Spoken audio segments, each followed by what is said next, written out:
the Solar PVcast by Shift, a podcast exploring solar energy and the role it plays in improving our lives and our planet. Here's your host, Chris Palliser. Thanks for joining the Solar PVcast once again. My name is Chris. It is brought to you by Shift for all your solar and energy storage needs. Make sure you visit shift.ca. Net metering, net billing, self-generation. We're at a very confusing time for solar in Canada right now.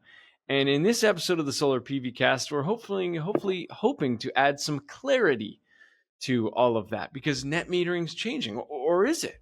What is self-generation? To answer those questions and to dive into it a little more, I'm excited to have on the podcast once again my most number one recurring guest is Steve Unger, lead Microgrid Development for Shift. Steve, thanks for joining us. Yeah, nice to be here, Chris. All right. Net metering is what we all know now across the country. But things are changing. So what is net metering, first of all? I guess we'll start there just to kind of cover the basics. And then we can talk about how that's transitioning and maybe the why of it and things like that. So net metering, just recap that for us. Sure. Net metering was basically what most utilities started with. And it is the direct exchange of kilowatt hour for kilowatt hour. So if you produce a kilowatt hour of excess solar energy and you feed it back to your utility, the utility will bank it as a kilowatt hour credit and then apply that to your bill at the end of the month or at the end of the period. So there's no exchange into dollars or cents or anything like that. It's just kilowatt hour for kilowatt hour. And it's always 1-to-1? Yes. Okay, now that's going to be part of the change, and we'll talk about that. So I guess for starters, self-generation is a term that a lot of people are throwing around now.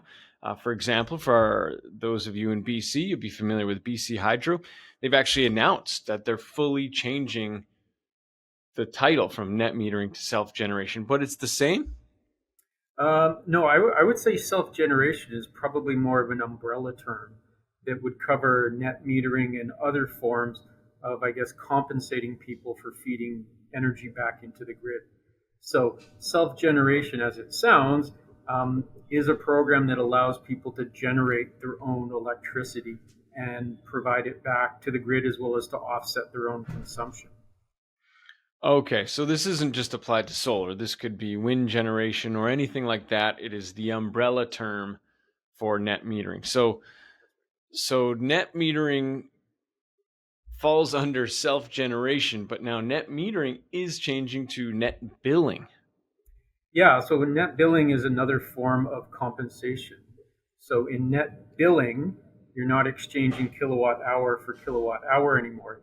In net billing, you're exchanging dollar for dollar or cents for cents. So net billing would be similar to, when you go and do a currency exchange at a bank or a credit union, where you buy, let's say, American dollars at one rate, and you would sell it back to the bank at a different rate. So with net billing, the kilowatt hours are translated into dollars, and it varies depending on the netting period, but they are converted back into dollars.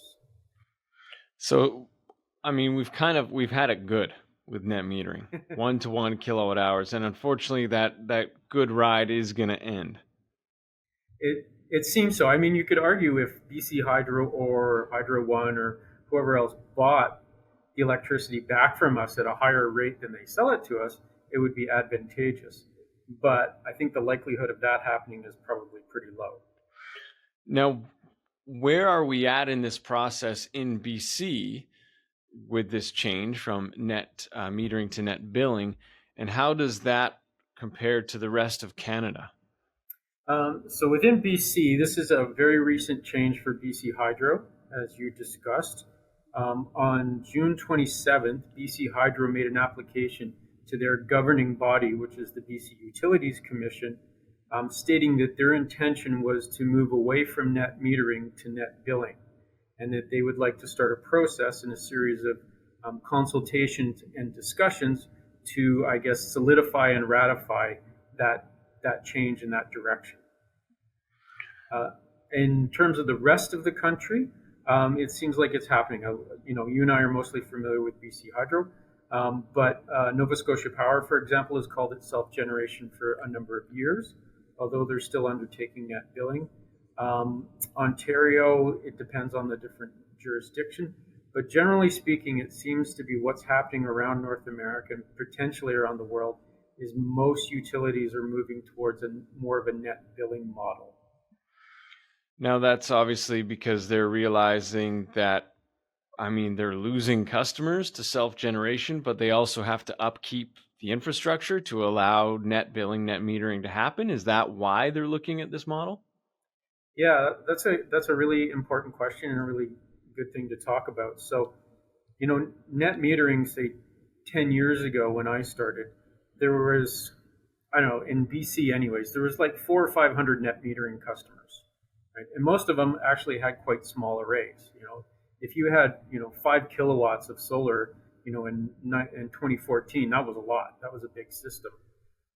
So really for BC Hydro and for most utilities, like net metering was irrelevant, right? It was such a small percentage of the generation capacity of the system that it was irrelevant. And they didn't even pay attention to it for the most part. Since then, at least BC Hydro has almost 9,000 net metering customers now, and it's growing exponentially. They expect, by 2030 to have something like 50,000, 60,000 net metering clients.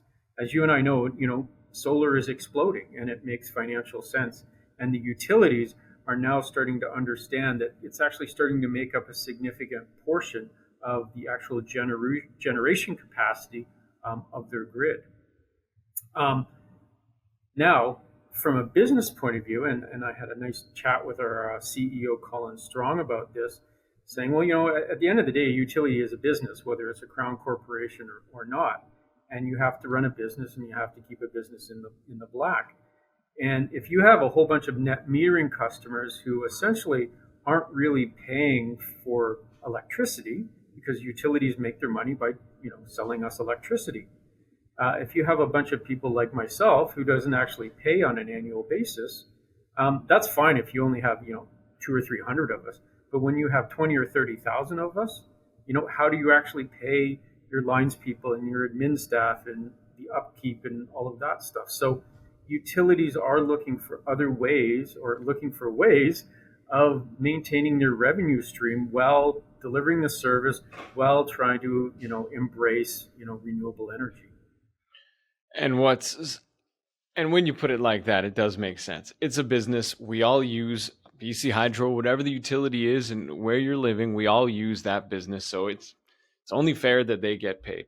That's why I guess I say we've had it good for so long, but it's obviously changing, which is good and bad. It's bad because, we're losing that ride, but also good because that means so many more people are turning to self-generation, to solar, which of course helps the planet. And there's so many pros that come out of that. Why are they, when it comes to the net billing process, why are they doing things like this and also doing the rebates at the same time? Is that because they're also realizing that they need solar? Yeah, again, I can only really speak to BC with regard, because BC Hydro, at the same time as they announced they were going to net self-generation and net billing, they also announced that they would have a $5,000 rebate for people to install solar. I think in some ways that is to try and promote people moving to solar, because we recognize, especially here in BC with our longer, hotter, drier summers, we rely on water, and BC Hydro doesn't have as much water as they used to. Similar things are happening all over the country. There are Nova Scotia Power, or Nova Scotia has a $3,000 rebate. So these programs are existing because utilities are recognizing that we need to find alternative sources of electricity. I guess by giving these rebates, they're making the incentive for people to move, but then also moving from net metering to net billing, they kind of figure in the long run, they're going to get that money back. Yeah. So, I don't want to be too conspiratorial, but yeah. at the end of the day, they are trying to convince people to move, say, from net metering to net billing, because there may be some grandfathering of those of us who are on net metering right now, and try and convince them to move to net billing and get off the program. And $5,000 might be a nice little incentive to do so.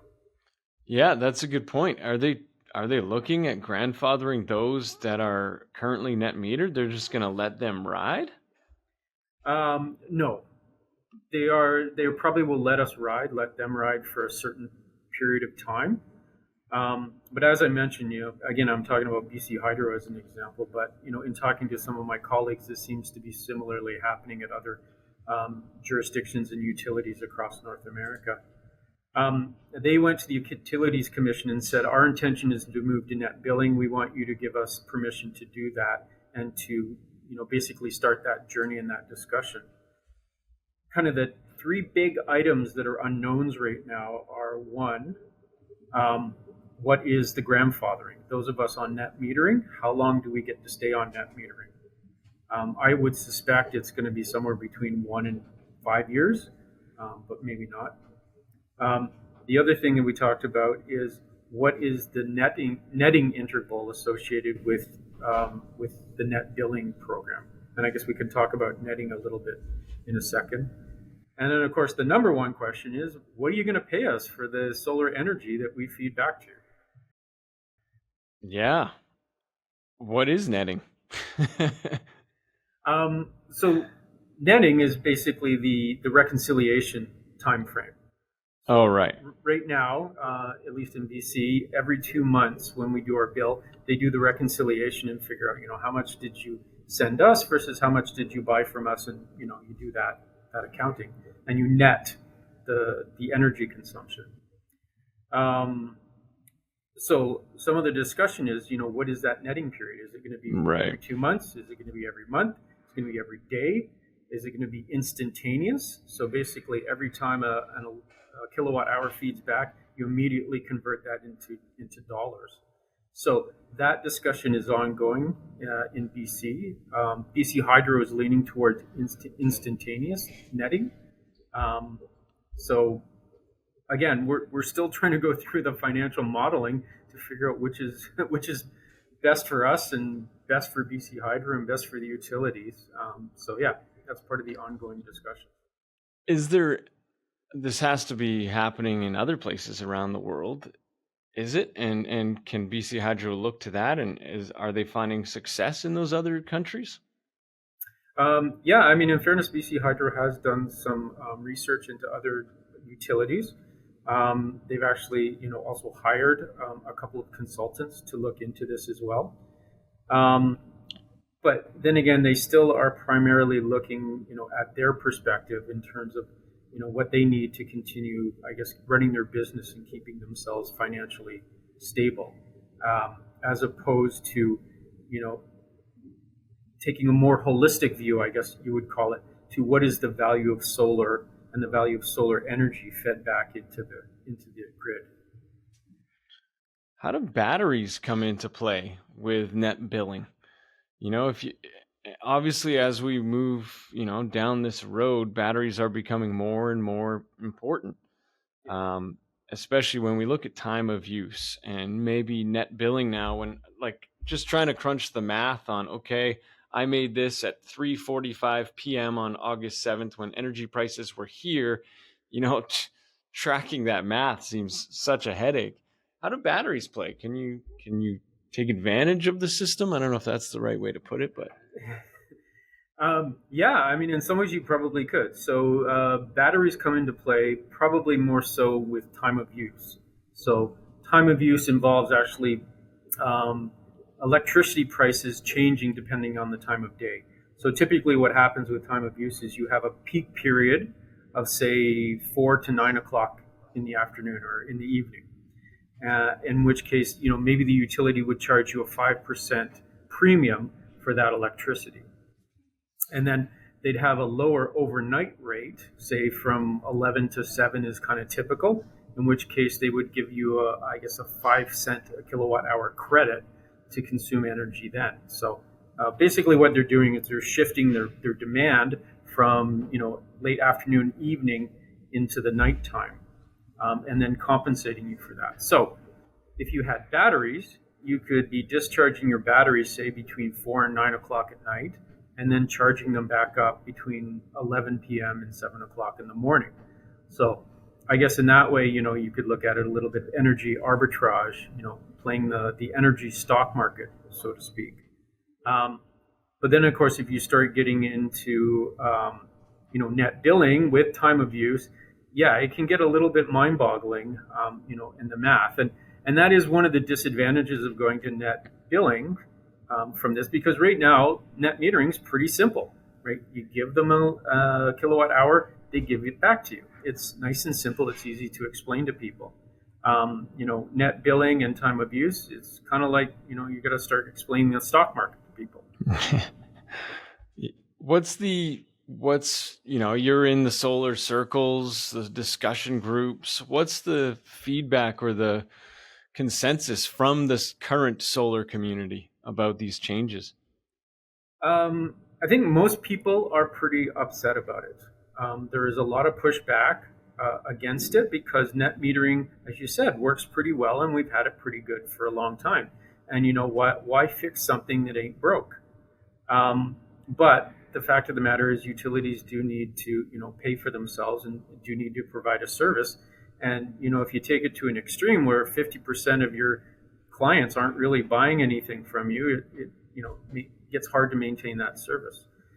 So I think for a lot of people, what it comes down to, netting intervals is one thing, grandfathering is another thing, but really, how is the utility going to value the solar energy that we provide to them? So the value of solar is the biggest part of that discussion. Are you going to do it at the open market rate, which is currently 6 or 7 cents a kilowatt hour?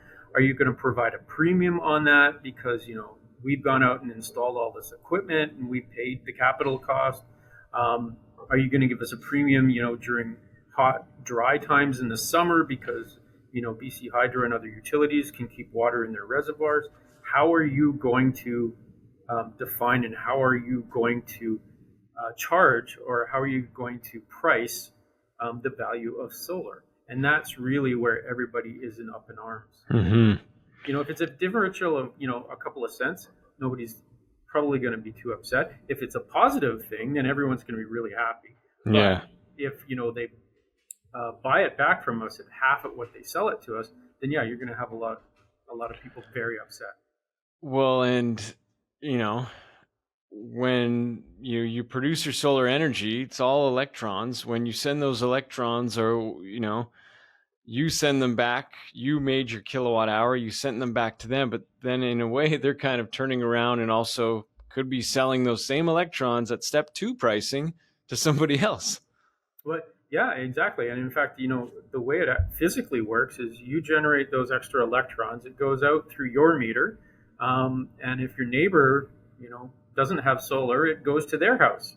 And you're right, if BC Hydro is charging them at the higher rate, then yeah, they just used your electron that they bought for 9 cents a kilowatt hour and just sold it to your neighbor for 14 or 15 cents.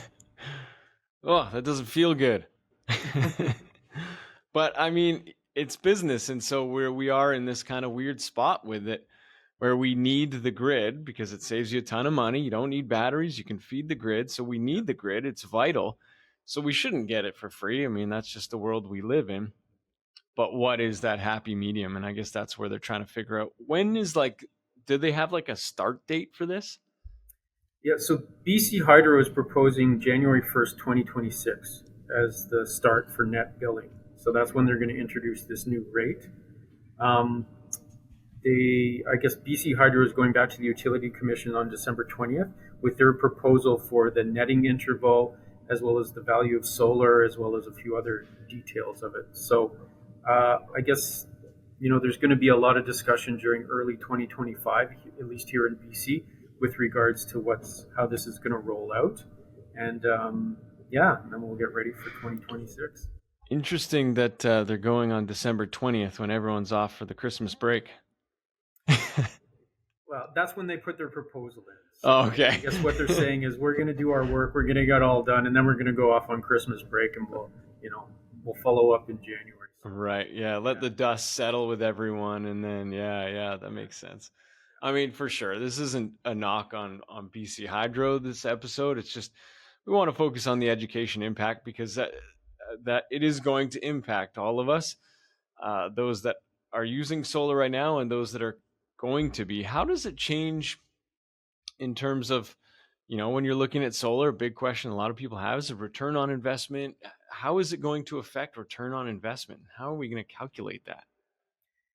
Yeah, again, it comes down to, what are they going to pay us for the solar, Right. right? So, I guess as a designer and as an install company right now, it's a little bit challenging for us to do long-term forecasting because we don't know what that buyback price is at this point. We do know still that solar is a great investment, and you have to remember, you're not feeding everything back to your utility, right? You're offsetting your own consumption first, which is always going to be at the buy rate, if you will.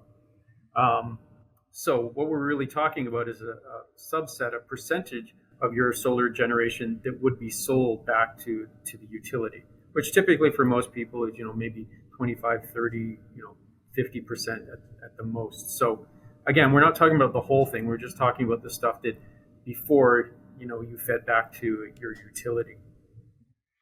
Yeah, and that is an important note to remember, that you're using your solar first. So you are still winning. Yeah.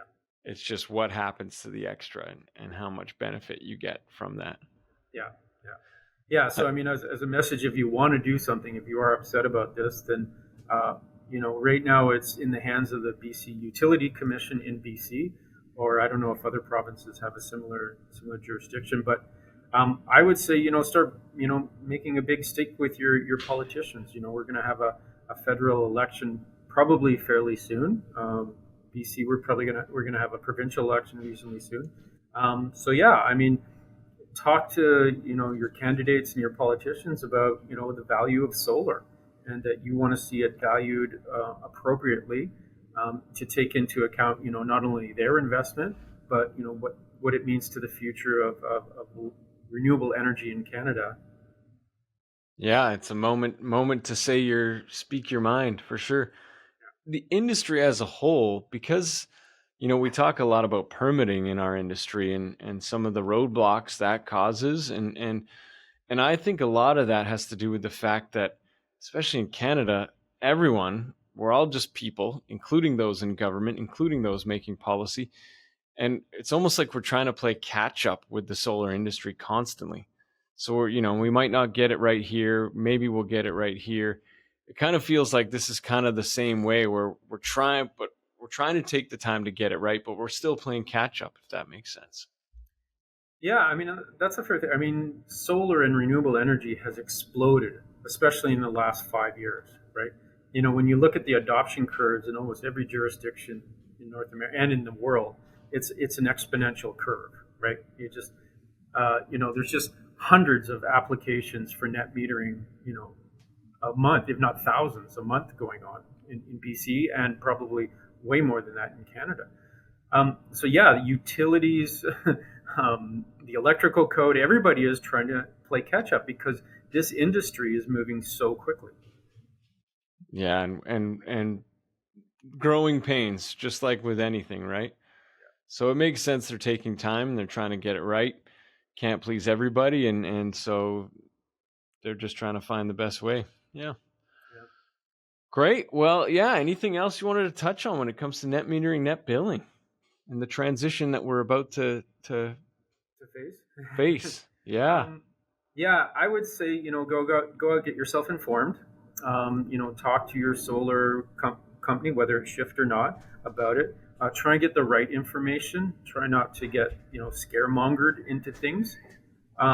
Solar is still going to be, financially beneficial and environmentally beneficial, even more importantly than financially beneficial. So it's still a good investment. It may not be quite as good investment. It may be a better investment. It's hard to say, what'll happen in the future. That is a great point. Not to cut you off, but that's a great point, because who knows what the future brings. You get solar now, okay, net billing, not getting, but all of a sudden the dams dry up and they're looking at you, you're printing gold on your roof. Well, I mean, even more so, you have a source of electricity on your house. Yeah. Right? So if the dams do dry up and let's say they start curtailing people's energy consumption, as we've done with, other things, you have your own electricity. And what's that worth? Priceless. Exactly. Yeah. Yeah. So it's hard to say. Don't be scared. Don't be afraid. Vocalize your concerns. Get involved in the discussion about value of solar with your politicians, with whoever you can talk to about it. But yeah, don't go off kind of half-cocked, thinking that this is the worst thing that'll ever happen in the world, because it isn't. So. Yeah, that's a good point too, to get your information right, because sometimes in the chat groups, someone can say something and everyone's feeling some type of way, and all of a sudden that gets everybody fired up. And I think we're in the age of misinformation and fake news, and that applies to solar as well. Yeah. I mean, that said, we do need to hold the utilities and everybody else accountable, right? So that's the advantage of living in, I guess, a free country, that you can do those kind of things. So it's important to voice those concerns. It's important to listen to the other side, and then have an informed discussion and dialogue and come to a consensus, hopefully, that we can all live with, and we can all have a utility that will be able to provide us electricity in the future. What we need is all the powers that be making these decisions to get solar, because then they will understand the value of solar. Yeah, and I think a lot of people in the utility, I think they understand it now, right? I mean, otherwise we wouldn't be seeing these big grants and rebates that are coming out these days. But yeah, like I said, it's early stages. We need to keep the discussion, the dialogue going. And the worst thing that could happen is that people get, stuck in their positions and nobody's willing to move. Great. Well, thank you very much, Steve Unger, lead Microgrid Development with Shift, shift.ca for more. Of course, you can reach out to Steve if you have any questions. Can I share your email? Of course. sunger, SUNGER @shift.ca. He's a wealth of knowledge, and thank you once again for taking the time to join the Solar PVcast, Steve. My pleasure, Chris. The Solar PVcast by Shift with Chris Palliser. To begin your solar journey, visit shift.ca.